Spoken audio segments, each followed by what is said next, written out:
اللہ کے نبی صلی اللہ علیہ وسلم نے فرمایا، جب کوئی آدمی مرتا ہے اور اس کے رشتہ دار جنازے میں مصروف ہوتے ہیں تو اس کے سر کے پاس ایک انتہائی خوبصورت آدمی کھڑا ہوتا ہے۔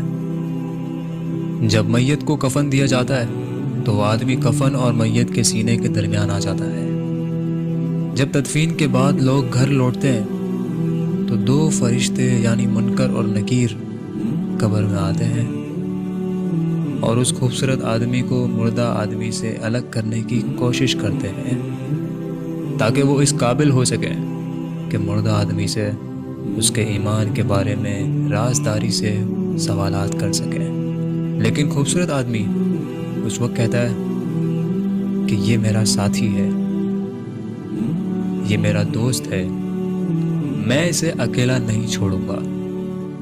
اگر آپ کو سوالات کے لیے مقرر کیا گیا ہے تو آپ اپنا کام کریں، میں اپنا کام کر رہا ہوں۔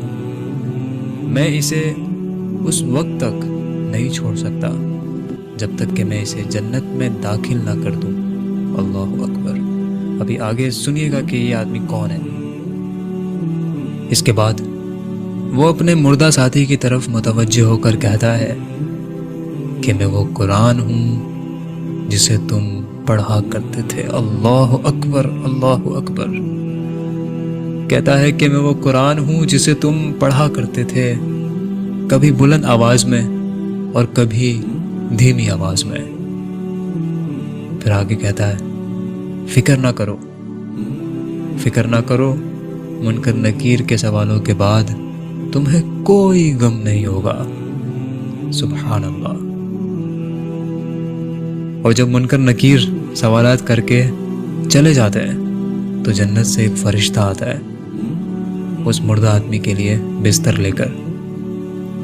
وہ خوبصورت آدمی اس جنت کے فرشتے سے بستر لیتا ہے جو کہ ریشمی بستر ہوتا ہے، اور پھر وہ اس کو ترتیب دیتا ہے، زمین پر بچھاتا ہے۔ سبحان اللہ، سبحان اللہ۔ اللہ پاک ہم سب کو قرآن پاک پڑھنے کی، اس پر عمل کرنے کی توفیق عطا فرمائے۔ آمین یا رب العالمین۔